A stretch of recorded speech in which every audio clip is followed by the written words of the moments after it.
कहानी की शुरुआत होती है लड़की को देखते हैं जिसकी डेथ हो चुकी होती है। वहाँ पर उसकी सिस्टर, फादर और मदर खड़े हुए होते हैं जो असल में उस लड़की को गालियां दे रहे होते हैं कि ये तो इसी लायक है। इसने इस वजह से ऐसा किया है क्योंकि इसकी शादी उस स्टूपिड किंग से ना हो पाए, क्योंकि वो दिमाग से पैदल है। बट ये नहीं जानती है कि मरने के बाद भी इसकी शादी उसी से कराई जाएगी। अचानक से वो लड़की उठ जाती है, कहती है तुम लोग मेरे बारे में क्या कह रहे हो। उसके फादर बोलते हैं इसको इतना मारो कि इसकी डेथ यहीं पर हो जाए। तुम्हें उस स्टूपिड किंग से शादी करनी ही पड़ेगी। कहती है मैं शादी नहीं कर सकती हूँ, मैं क्यों करूँ शादी। तो उसकी जो सिस्टर होती है बोलती है प्लान तैयार करो, उस स्टूपिड किंग को ढूंढो ताकि इसकी शादी उससे करवाई जा सके। यहाँ पर मेट कहती है ठीक है, आप जैसा कहें वैसा ही होगा। अब वो लड़की जो जियांग क्विंगचन होती है ना, उठकर बैठ जाती है, कहती है मैं यहाँ पर कैसे आ गई, क्या मैं ट्रेवल करके आई हूँ क्या। अब वो सामने देखती है, कहती है ट्रेवल करके आई हूँ तो इन लोगों को अच्छा मजा चखाऊंगी क्योंकि ये लोग मेरे साथ इतना बुरा बिहेव कर रहे हैं। कोई बात नहीं, तुम लोग मुझे देखकर खुश नहीं हो ना और कभी खुश हो भी नहीं सकते। मैं मरकर जिंदा हुई हूँ तो तुम लोगों को बताऊंगी कि मरना कैसा होता है। अपनी बहन से कहती है कि जो तुम्हारा ड्रीम है ना सेकंड प्रिंस से शादी करने का, यून सेन से, वो तो मैं कभी पूरा नहीं होने दूंगी। कहती क्या बकवास कर रही हूँ, मैं भला ऐसा कैसे सोच सकती हूँ। यहाँ पर जिंग क्विंगचैन कहती हाँ तुम नहीं सोच सकती हो लेकिन मैं सोच सकती हूँ। वैसे मेरी एक कंडीशन है, मैं स्टूपिड किंग से शादी करने के लिए तैयार हूँ। 2 लाख सिल्वर टेल चाहिए। 2 लाख सिल्वर टेल्स का नाम सुनकर उसके फादर कहते क्या तुमने मुझे बेवकूफ समझ रखा है। कहती है कि मैं तो तभी शादी करूंगी जब आप मुझे पैसे देंगे, क्योंकि मैं अपने पैसे तो नहीं गंवाना चाहती हूँ। मुझे पैसे मिल गए ना तो अपनी जिंदगी अलग से भी गुजार सकती हूँ। लेकिन उसके फादर उससे कहते हैं कि तुम चुड़ैल हो, डायन हो और यहाँ पर सिर्फ पैसे मांग रही हो। उसकी बहन जीरो कहती है कि फादर प्लीज, अगर ये कह रही है ना तो पैसे दे दो। इतनी छोटी सी बात का इतना बड़ा क्यों बनाना, अगर 2 लाख सिल्वर की ही बात है। उसके फादर कहते हैं ठीक है लेकिन शादी के लिए तैयार हो जाओ। वहां पर अब स्टूपिड किंग और जो जिंग क्विंगचन होती है उन दोनों की शादी हो जाती है। तभी वहां के जो नौकर होते हैं आते हैं, कहते हैं कि देखो मून बहुत ज्यादा शाइन कर रहा है, सब कुछ क्लियर है, लेकिन एक चीज मैं तुम लोगों को बता दूं कि आज यहाँ पर जो फर्स्ट नाइट होगी वो तुम मेरे साथ बिताओगी, ना कि इस स्टूपिड किंग के साथ। स्टूपिड किंग को तो यहाँ पर मरना ही पड़ेगा। जो वो नौकर होता है वो क्राउन प्रिंस का गला दबाने लगता है। तो वो कहती है मेरे हस्बैंड को छोड़ दो, मैं कह रही हूँ ना। कहता है अच्छा तुम ज्यादा ही बोल रही हो ना, लेकिन इतना जान लो कि मैं कोई नौकर नहीं हूँ, मैं बहुत अच्छे खासे पद पर हूँ। अगर तुम मुझे इस तरह रोकोगी ना तो देख लेना बहुत बुरा अंजाम होगा। वो तलवार उठाकर लगा देती, कहती तुम कुछ भी हो मुझे फर्क नहीं पड़ता है। वहां से उन लोगों को मारकर भगा देती है। कहती है क्राउन प्रिंस से आप ठीक तो है ना, आपको हर्ट तो नहीं हुआ। तो वो वहां पर कहता नहीं बिल्कुल हर्ट नहीं हुआ और पागलू जैसी एकदम हरकतें कर रहा होता है। फिर कुछ लोग और वहां पर आते हैं तो क्राउन प्रिंस कहते हैं ये तो और भी बैड पीपल हैं, ये हम लोगों को बिल्कुल नहीं रहने देंगे यहाँ पर शांति से। कहती चिंता मत करो, इन लोगों को अभी बताती हूँ। तभी वही जो लड़का होता है ना वो अपने फादर को लेकर आया हुआ होता है। उसके फादर कहते ए अगली लेडी वहां से हटो, ये बेटा सिर्फ तुम्हें डिजर्व करता है, तुम तो वैसे इतनी बदसूरत हो, तुम्हें कोई नहीं अपनाएगा, मेरा बेटा तो तुम्हें छू भी रहा है। और वो तुरंत ही जाता है उसके पास, कहता वाह वाह मजा आ जाएगा। जियांग क्विंगचन उसको मार देती है, एक थप्पड़ नीचे गिरा देती है। कहता तुम मेरी डिसरिस्पेक्ट कर रही हो, मैं ऐसा कभी भी बर्दाश्त नहीं करूंगा। कहती बर्दाश्त नहीं करोगे ना तो निकल जाओ दोनों के दोनों। क्विंचन और क्राउन प्रिंस साथ में लेटे हुए होते हैं। हमें यहाँ पर साफ पता चल रहा होता है कि क्राउन प्रिंस सिर्फ नाटक कर रहे हैं, असल में तो वो एकदम ठीक है। लेकिन वहां पर आग लग जाती है और ये आग ली फैमिली के हेड और उनके बेटे नहीं लगाई होती है कि इस बार दोनों जलकर खाक हो जाएंगे और डेथ का इल्जाम भी हम लोगों पर नहीं आएगा। लेकिन क्योंकि जियांग क्विंगचन अब होशियार हो गई थी तो वो तुरंत ही बाहर आती है, कहती है तुम लोगों ने जो भी खेल खेला है इसके बदले में तुम लोगों को बहुत बड़ी कीमत चुकानी पड़ेगी। एक एक सैनिक को गिरा कर मारती है। वो दोनों डर जाते हैं कि तुम तो बहुत ही वीक हुआ करती थी अगली वुमन, अब ऐसा क्या हो गया, तुम अपनी हॉबीज मुझे दिखा रही हो। कहती है मैं पहुंच चली जाऊंगी किंग के पास अगर तुम लोग यहाँ से नहीं गए। वो लोग तो वहां से चले जाते हैं, लेकिन तभी एक कंकुबाइन आती है, कहती है ओह पागल के साथ पागल मिल गई और अगली के साथ अगली, मतलब दोनों कितने बदसूरत लगते हैं, न्यूलीवेड्स तो कहीं से नहीं लग रहे हैं। वैसे मेरी बातें तुम्हारे दिमाग को हर्ट्स कर रही होंगी, लेकिन क्या ही कर सकते हैं। और उसके ऊपर खूब तेज़ से हंस रही होती है। सामने से तब तक जियांग कुंगचन बोल देती है कि हाँ हाँ, तुम जैसे ब्यूटीफुल लोग ही तो हैं जिनके पास कम दिमाग होता है और बोलते ज्यादा है। समझ देखा। मैं कहती क्या कहा इसने मुझे, दिमागदार कहा या इसने मुझे पागल कहा? बताओ ना क्या कहा। तुरंत ही वो क्वीन के पास चली जाती है और वहां पर जो कॉन्कुबाइन होती है ना बताती है कि इस न्यू लेडी ने मेरे साथ बहुत बुरा व्यवहार किया। कहती है कि क्वीन मैंने ऐसा कुछ नहीं किया है, सच में मैं तो बहुत अच्छी हूँ। इसने मुझे सेमलेस बोला, इसने मुझे बोला कि मैं बहुत अगली हूँ। आप बताइए ना मैं क्या करती। मैंने रिप्लाई में बस एक दो शब्द बोल दिया और गिर गिर के माफी मांगने लगती है। लेकिन क्वीन को तुरंत खांसी आने लगती है तो पहुंच जाती है। कहती मैं आपका ट्रीटमेंट कर सकती हूँ, आपको कफ हुआ है। यहाँ पर वो उनका इलाज करती है। क्राउन प्रिंस को जो फिफ्थ ब्रदर और सेकंड ब्रदर होते हैं ना बहुत परेशान कर रहे होते हैं, उसके हाथों पर अपना पैर रख रहे होते हैं। तो सामने से जिंग क्विंगचिन आ जाती है कि तुम मेरे हस्बैंड को ऐसे परेशान नहीं कर सकते। लेकिन दोनों बोलते हैं कि हम भी तुम लोगों को नहीं छोड़ेंगे। किंचन उन दोनों को भगा देती है। लेकिन तभी एक फरमान आ जाता है कि अगर इस तरह तुम लोगों ने राजा के कहने को नहीं माना तो तुम लोगों को जेल भेज दिया जाएगा। कहती क्या मतलब जेल भेज दिया जाएगा? मुझे भला क्यों जेल भेजा जाएगा? मैंने तो क्राउन प्रिंस की जान बचाई है, वो तो मुसीबत में थे। तो वहां पर नौ चाहे हुए होते। कहते जाना तो पड़ेगा ही जेल। तो क्राउन प्रिंस कहते मैं भी जाऊंगा, मैं भी जाऊंगा। जहां पर मेरी वाइफ रहेगी मैं भी वहीं पर रहूंगा। तो वो स्माइल करने लगती है। अभी सबसे पहले राजा के सामने उन दोनों को ले जाया जाता है। वो नीचे बैठ जाती है। कहती है कि मैं आपके सामने कुछ कहना चाहती हूँ फादर। इन लोगों ने मेरे हस्बैंड को बहुत ही जलील किया है, उन्हें रिबल घोषित किया है। इसी वजह से मैं यहाँ पर गिल्ट तो फील नहीं करूंगी, ना ही माफी मांगूंगी। वहाँ पर यून सेन भी खड़ा हुए होते हैं जो क्राउन प्रिंस के हकदार हैं। असल में जो रियल क्राउन प्रिंस है उनको पागल सब लोग समझते हैं। तो अब जो दूसरे प्रिंस है उन्हीं को एक अच्छा हकदार माना जा रहा है। कहते हैं कि इस लड़की की गलती है, जब से यहाँ पर आई है इसके शब्दों का कोई अर्थ नहीं निकलता। आप इसे सजा दीजिए, इसे जेल में डालिए। मेरा भाई तो किसी भी काबिल नहीं है। वो फिर से जमीन पर बैठ जाती है कि फादर मैं सच बता रही हूँ कि मैंने ना बस मेरे हस्बैंड को बुली किया जा रहा था तो उसे बचाया है। आप किसी से भी पूछ लीजिए और वो आपको क्लेरिफाई कर देंगे। हस्बैंड आप ही बताइए ना कि मैंने क्या किया था, तो मैं आपको सही कर सकती हूँ क्योंकि मेरे पास मेडिकल स्किल अच्छी है। उसका बहुत मजाक उड़ा रहे होते हैं। वो चुपचाप बैठी हुई होती है। कहती हाँ ठीक है, मैंने जो किया उसके लिए तो सॉरी नहीं बोलूंगी। तो फिफ्थ ब्रदर कहते हैं सॉरी तो बोलना ही पड़ेगा। कहती नहीं बोलूंगी मतलब नहीं बोलूंगी। यहाँ पर जियांग क्विंगचन एक खेल खेलती है क्योंकि वो अब नए जमाने से इधर आई थी। कहती है कि फादर मुझे पता चल गया है कि आपको एक बीमारी है। कहते हैं क्या मतलब, कौन सी बीमारी है? कहती है मैं उसे दूर कर सकती हूँ। सबसे पहले आपको मुझे अच्छे से देखना पड़ेगा, उसके लिए मेडिसिन तैयार करनी पड़ेगी। का टॉनिक होता है जिससे आप पियेंगे तो बहुत ही अच्छा सप्लीमेंट की तरह काम करेगा। मतलब ये सब क्या कह रही हो? कहती है हाँ फादर, अगर आपने ऐसा नहीं किया तो बहुत ही जल्दी मर जाएंगे, आपकी बॉडी वीक हो जाएगी। सब कहते हैं क्या ये सच बोल रही है?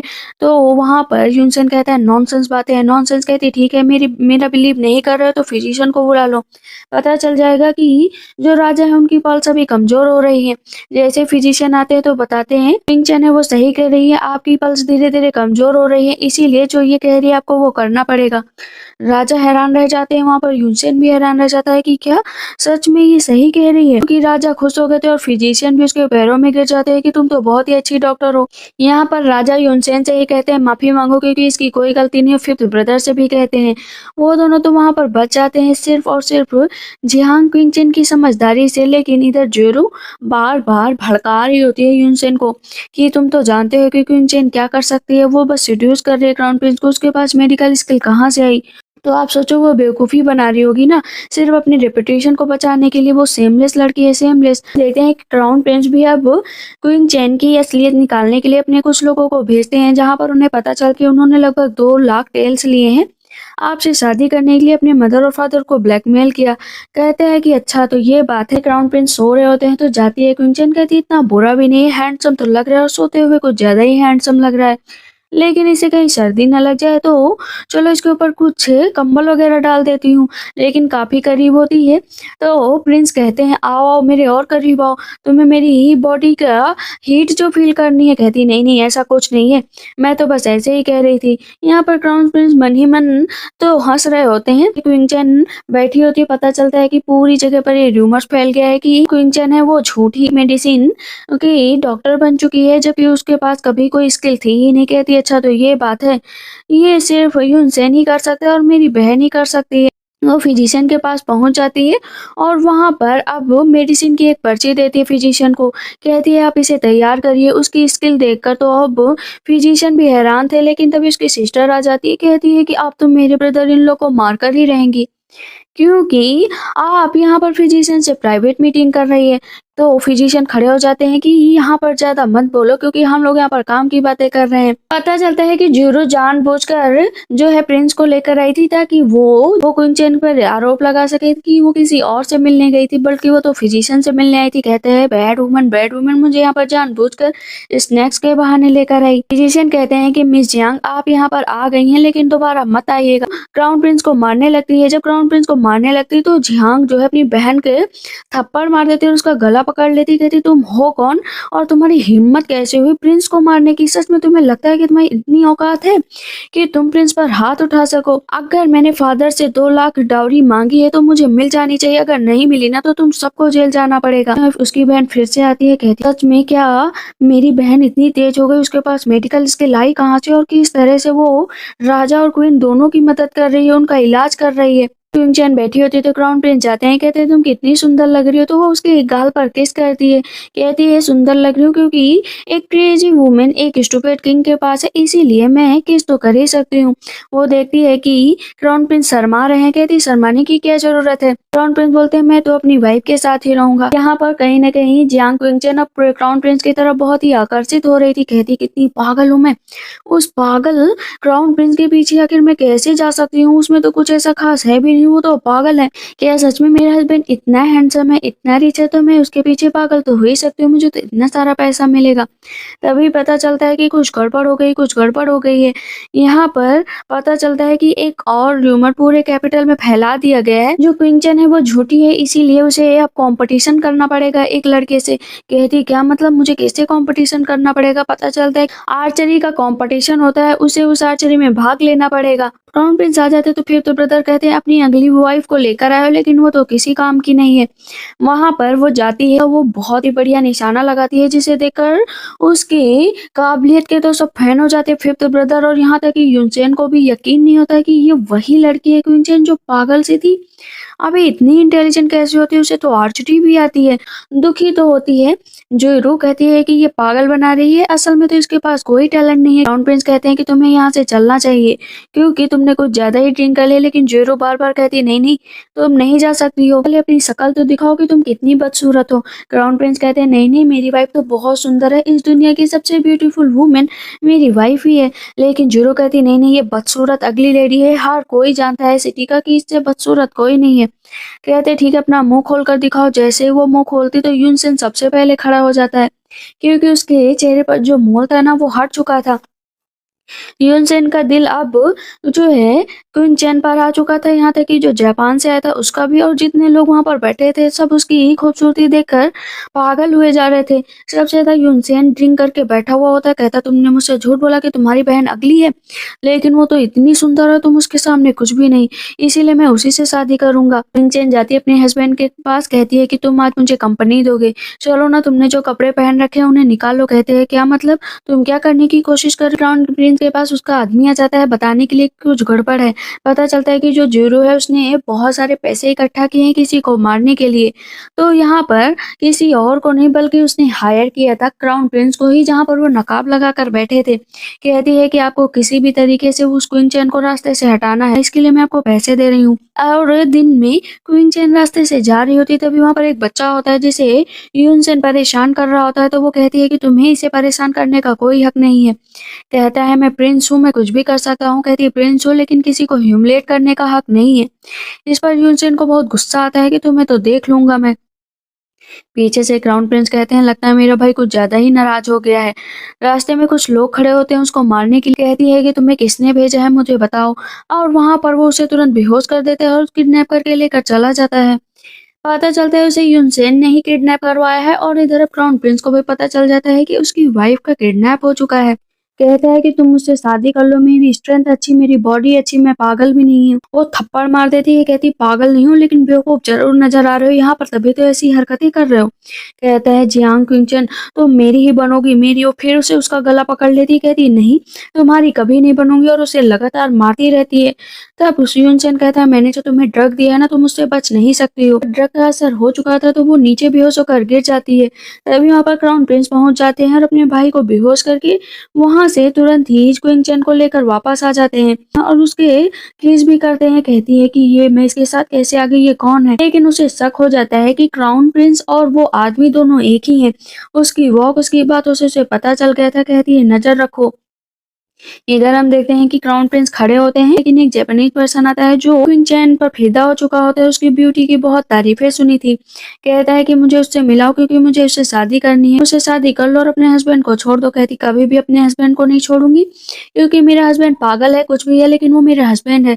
तभी राजा पीछे से निकलते हैं, तारीफ करते हैं कि तुमने तो मुझे खुश कर दिया, इसीलिए मैं तुम्हें रिवॉर्ड देता हूँ, तुम्हें जो चाहिए बताओ। वहाँ पर वो सेना का अधिकार मांगती है जो है क्राउन प्रिंस के हक में। कहते हैं लेकिन वो कैसे संभालेगा। कहती है मैं हूं ना, उसे सबको सिखाऊंगी। लेकिन फिफ्थ ब्रदर और यूनसेन को ये बात बिल्कुल भी पसंद नहीं आती कि आखिर इसके पास सेना का अधिकार कैसे जा सकता है। राजा को क्वीन चैन और क्राउन प्रिंस धन्यवाद बोलते हैं। रास्ते से यूनसेन जा रहा होता है और खुद से चिल्लाने लगता है कि जियांग क्वीन चैन तुम इस बार कुछ ज्यादा ही आगे निकल गए हो। कहती हाँ हाँ मैं ज्यादा आगे निकल गई हूँ, लगता है आप डर गए हैं, इसी वजह से आर्मी मेरे पास आ गई है। तो आपको समझ कर बूझ कर फैसला लेना चाहिए क्योंकि कुत्ते तो भौंकते रहते हैं लेकिन हमेशा शेर निकल जाते हैं। वो हंसती रहती है उसके ऊपर। जब एक जगह पर जाती है जहाँ पर उसका हस्बैंड भी होता है, पर क्योंकि कुंचन को पता चल चुका था और उसके हाथ में जेडे भी होता है तो कहती है बताओ ये जेडे किसका है, कल मुझे ये मिला। कहता है मुझे नहीं पता ये किसका है। इधर हम जीरो को देखते हैं जो अपने पैसे वापस लेने जा रही होती है क्योंकि उसने उसकी बहन को मारा नहीं था। और सामने से श्याओबाओ भी देख लेती है कि मेरी बहन कहीं पर जा रही है और वो अंदर जाकर झगड़ रही होती है कि मुझे मेरे पैसे वापस चाहिए। जैन को देखती है जोरू, कहती तुम यहाँ पर क्या करने आए हो। कहती मेरा भी यहाँ पर कुछ काम है इसीलिए आई हूँ। और जैसे वो पीछे से उसको पकड़ता है ना, हाव भाव सब कुछ, और वो उसे खुद भी सेड्यूस करने लगती है। अब यहाँ पर वो थोड़ा सा डर जाता है कि उसकी वाइफ को हुआ क्या है, उसके हस्बैंड को होते हुए भी आखिर वो मुझे टच कैसे कर सकती है, मुझे ये चीज समझ में नहीं आ रही। इतने हैं जोरो अपने घर जाती है तो वहां पर क्विंचन ने बता दिया था कि जोरो ने जितने भी पैसे थे ना उसे मुझे मारने में वो किसी और पर्सन को दे दिए। तो उसके फादर उसको थप्पड़ मारते हैं कि सारी मनी मेरी तुमने उड़ा दी है सिर्फ और सिर्फ उसको मारने के चक्कर में। कहती है फादर मैं उससे जलन महसूस कर रही हूँ, वो इतने आगे तक जा रही है और मैं कहीं भी नहीं हूँ, कि आपको मेरे बारे में नहीं सोचना चाहिए। किंग चैन के पास तभी एक मेड आती है और ये मेड किसी और ने नहीं, जुएर और उसके फादर ने भेजा था ताकि उसके पल पल की खबर जो है उन लोगों को लग सके। क्वीन चैन को पहले ही पता चल चुका था तो वो पोयम लिखने के लिए बैठती है, लेकिन तभी जुएर आ जाती है। जुएर कहती है जो भी तुमने भी अपने हाथ में पोयम लिखी है ना वो मैंने लिखी है। वो पोयम पढ़ती है, कहती है मैंने कितनी अच्छी पोयम लिखी, मैं हूँ ही इतनी होशियार, और लोग भी होते हैं। तो वो मुंह से पोयम बोलने लगती है और बिना लिखे ही बोलती है। कहती है आप सिस्टर बिना देखे इस पोयम को बोलो तो मैं समझ जाऊंगी कि ये तुम्हारी पोयम है। असल में जो जुएरो थी ना उसने क्वीन चैन की पोयम रात में जाकर चुरा ली थी। वो कह रही थी मेरी है, लेकिन यहाँ पर उसकी पोल खुल चुकी थी। यूनसेन कहता है तुम तो सच में बहुत इंटेलिजेंट हो, लेकिन यूनसेन के ऊपर क्वीन चैन जरा से भी घास नहीं डालती। इधर उसके फादर आते हैं, कहते हैं कि तुम सच में कितनी बिग लायर हो, तुमने अपनी बहन का साथ नहीं दिया, तुम्हें तो कम से कम अपनी बहन का साथ देना चाहिए, वो तुमसे छोटी है। कहती फादर हाँ हाँ क्यों नहीं, उसका साथ देना चाहिए, उस बहन का साथ ना जिसने मुझे मारने की कोशिश करी, स्टूपिड किंग से मेरी शादी कराई और साथ में ये मेड भी भेजी ताकि मेरी हर एक इन्फॉर्मेशन निकाल सके। देखो ना मैंने इसका क्या हाल किया है। उस मेड के मुंह में वो बहुत सारा कपड़ा घुसा देती है ताकि वो कुछ बोल ही ना पाए। उसके फादर कहते हैं पालन पोषण करके तुम्हारा हमने तुम्हें इतना बड़ा किया है, उसका खर्च तो तुम्हें उतारना ही पड़ेगा।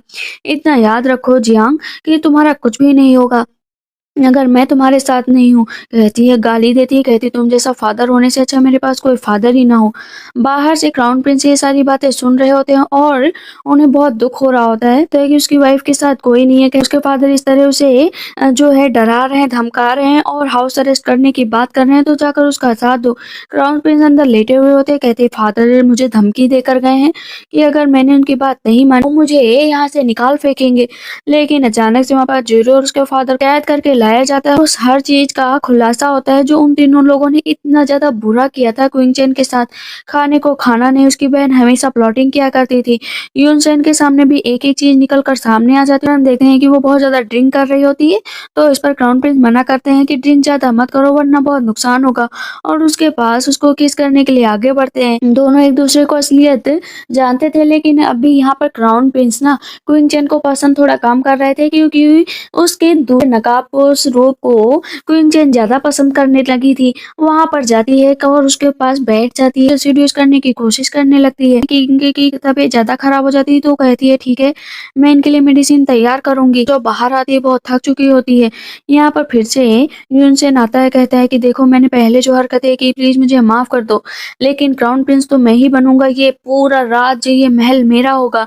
तो तुम अगर क्राउन प्रिंसेस बन गई ना तो सच में बता रहा हूँ कि तुम बहुत आगे तक जाओगी। वैसे मैं तुम्हारे पीछे पागल हो रहा हूँ, क्या तुम मुझसे शादी करोगे? लेकिन उसे जरा से भी भाव नहीं देती। देखते हैं वो लगातार राजा की हेल्प कर रही होती। बाहर निकलती है तो वहां पर प्रिंसेस आ जाती है और कहती है कि मैं क्वीन हूँ तो मैं राजा के पास रहूंगी। असल में क्वीन जो है राजा को मारने के लिए आई हुई होती है, तो वो रोक देती है कि आप अंदर नहीं जा सकते हैं, लेकिन क्वीन कहती है मैं तो जाऊंगी क्योंकि मेरा अधिकार है। लेकिन वो फिर से रोक देती है कि आप नहीं जा सकती हैं। फिर तो प्रिंस आ जाते हैं, कहते हैं ऐसे कैसे नहीं जाने दिया जाएगा, मेरी माँ है अंदर तो जाने दिया ही जाएगा। प्रिंसेस के गले पर तलवार रख देती है, कहती आप जाकर दिखाओ। अंदर जाकर उसे वहां पर नीचे गिरा दिया जाता है। वो कहती है कि मुझे जानबूझकर ये लोग आने नहीं दे रहे हैं। पर राजा कहते हैं क्या दिक्कत है मुझे भी बताइए। वहां पर क्वीन और फिफ्थ प्रिंस ने पूरी की पूरी सेना तैयार कर ली थी राजा को मारने के लिए। इस बात की भनक क्वीन चैन को पहले ही लग जाती है, इसी वजह से वो राजा को लेकर दूसरी जगह जाती है। लेकिन इतनी देर में वहां पर फिफ्थ प्रिंस आ जाते हैं और उसके तलवार जो है बार मार देते हैं, तो वो नीचे गिर जाती है। लेकिन क्राउन प्रिंस आते हैं, कहते हैं मैं तुम्हें छोड़ूंगा नहीं। और इधर यूनसेन ने भी पूरी सेना तैयार कर ली थी ताकि पूरे राज्य के लोगों को मार दिया जाए, क्वीन चैन को अपनी वाइफ बनाया जाए और हर चीज को अपने हक में कर लिया जाए। यूनसेन को यकीन नहीं होता है कि क्राउन प्रिंस एकदम ठीक है। कहती है कि तुमने मुझसे झूठ बोला ना। तो क्राउन प्रिंस बोलता है कि इसका एक भी एक पर्पस था, इसी वजह से मैंने तुम्हें नहीं बताया। कहती है ठीक है कोई बात नहीं, लेकिन राजा की जान बचानी जरूरी है, क्योंकि ह्यूनसेन का पूरा प्लान फेल हो चुका था। उसने जो भी तरकीब बनाई थी उसमें वो कामयाब नहीं हो पाया। क्राउन प्रिंस ने सब कुछ हैंडल कर लिया था। ह्यूनसेन जमीन पर बैठकर माफी मांग रहा होता है कि फादर मुझे माफ कर दो, माफ कर दो। लेकिन अंदर क्राउन प्रिंस जाते हैं और कहते हैं फादर सब कुछ सही है, बस आप अपना ख्याल रखिए। यहाँ पर उसके फादर कहते हैं कि मेरा दूसरा बेटा किसी काम का नहीं है, तो मेरा यही बेटा काम का है। इधर हम देखते हैं कि क्वीन चैन क्या करते हैं ना, सारी ज्वेलरी रख लेते हैं और वहां से भागने की फिराक में होती है। तो क्राउन प्रिंस रोक लेते हैं कि इतनी आसानी से तो नहीं जाने दूंगा, वैसे तो तुम मेरी वाइफ हो। कहती है कि हाँ अब तुम मुझे सिड्यूस करने की कोशिश कर रहे हो। कहता है कि हाँ हाँ सिड्यूस करने की कोशिश कर रहा हूँ ताकि तुम यहाँ से जा ना पाओ। इधर यूनसेन जमीन पर बैठे बैठे बेचारा थक जाता है कि मुझे माफ कर दो, मैंने गलती कर दी। क्राउन प्रिंस जो है क्वीन चैन के बगल सो रहे होते हैं। जब क्वीन चैन की आंख खुलती बोलती तुमने मेरे साथ क्या किया? कहता है हस्बैंड वाइफ है कुछ भी कर सकते हैं। पता चलता है कि रात में उसने बहुत ही ज्यादा ड्रिंक कर ली थी, ड्रिंक पर ड्रिंक। बार बार उससे बात कर रही होती है, अपनी कहानी बता रही होती है, उसे वो हर चीज बताती है जिसकी वजह से वो यहाँ पर आई थी।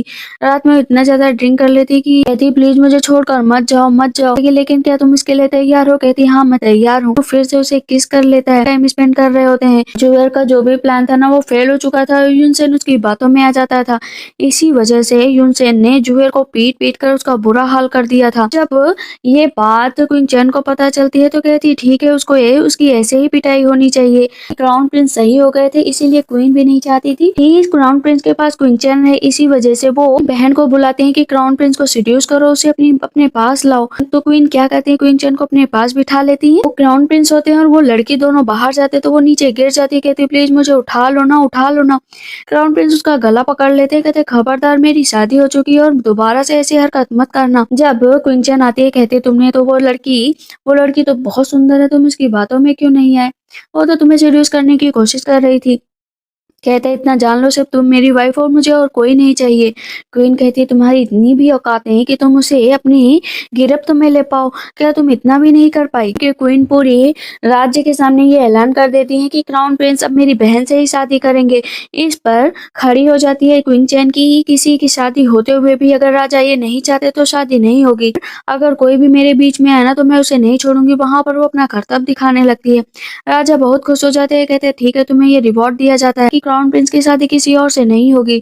लेकिन यहाँ पर साफ पता चल रहा था कि वो लड़की पूरी तरीके से क्राउन प्रिंस को अपनाने के लिए परेशान हो रही थी, इसलिए वजह से ड्रिंक में कुछ मिला दिया था। क्वीन ने अच्छा खेल खेला था, क्वीन चैन को दूसरे रूम में भेज रही थी ताकि वहां पर वो पकड़ी जाए, और उस लड़की के रूम में क्राउन प्रिंस को भेज रही थी ताकि जब दोनों साथ में होंगे तो पकड़े जाएंगे। लेकिन यहाँ पर क्राउन प्रिंस को सारी बातें पहले से पता थी, तो क्वीन चैन तो डायरेक्ट अपने हस्बैंड के रूम में पहुंचती है और उस लड़की को वहां पर बेहोश कर दिया जाता है।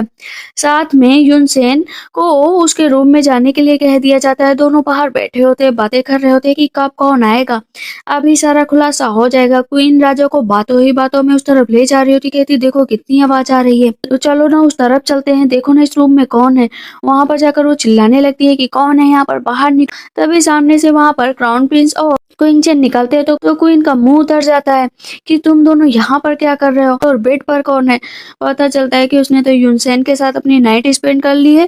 वहां पर राजा को धक्का लगता है, राजा के दिल की धड़कन बढ़ जाती है, तो फिर से क्वीन चैन राजा की हेल्प करती। फिजिशियन कहते हैं अब राजा की हेल्थ में थोड़ा बहुत सुधार हो रहा है, आपने बहुत अच्छे से काम किया। इधर हम देखते हैं कि क्वीन चैन और क्राउन प्रिंस एक जगह पर जाते हैं जहाँ पर पता चलता है कि उसकी मदर और फादर को किसी ने मार दिया था। जैसे मैंने सोच लिया था कि मैं पागल बनकर ही रहूंगा, खिलाफ कोई मारने का प्लान नहीं बनाएगा और मैं उन सब लोगों को धीरे धीरे खात्मा करता जाऊंगा। लेकिन इधर यूनसेन की हालत बहुत खराब थी, उसकी वाइफ तो जो है वो लड़की बन चुकी थी, तो वो नया आइडिया बताती है, कहती है हम लोग उसे पूरी तरीके से बर्बाद कर सकते हैं। राजा के सामने जाते ही पता चलता है पर राजा ने क्राउन प्रिंस को एक काम दिया था कि बहुत गरीब लोग हैं उनके पास अनाज जाना चाहिए, क्योंकि इस बार बहुत भुखमरी फैल गई है।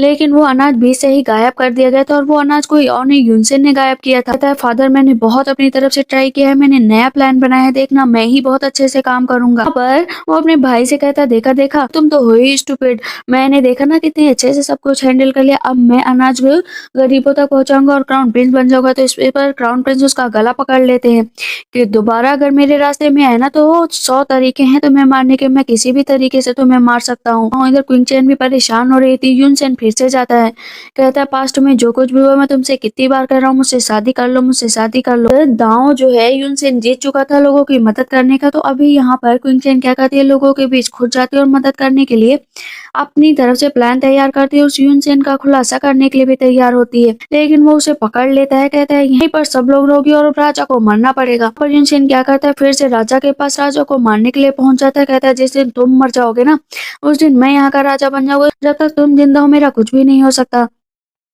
लेकिन सामने से क्वीन चैन पहुंच जाती है, कहती जब तक मैं जिंदा हूं ना तुम राजा का बाल भी बांका नहीं कर सकते हो।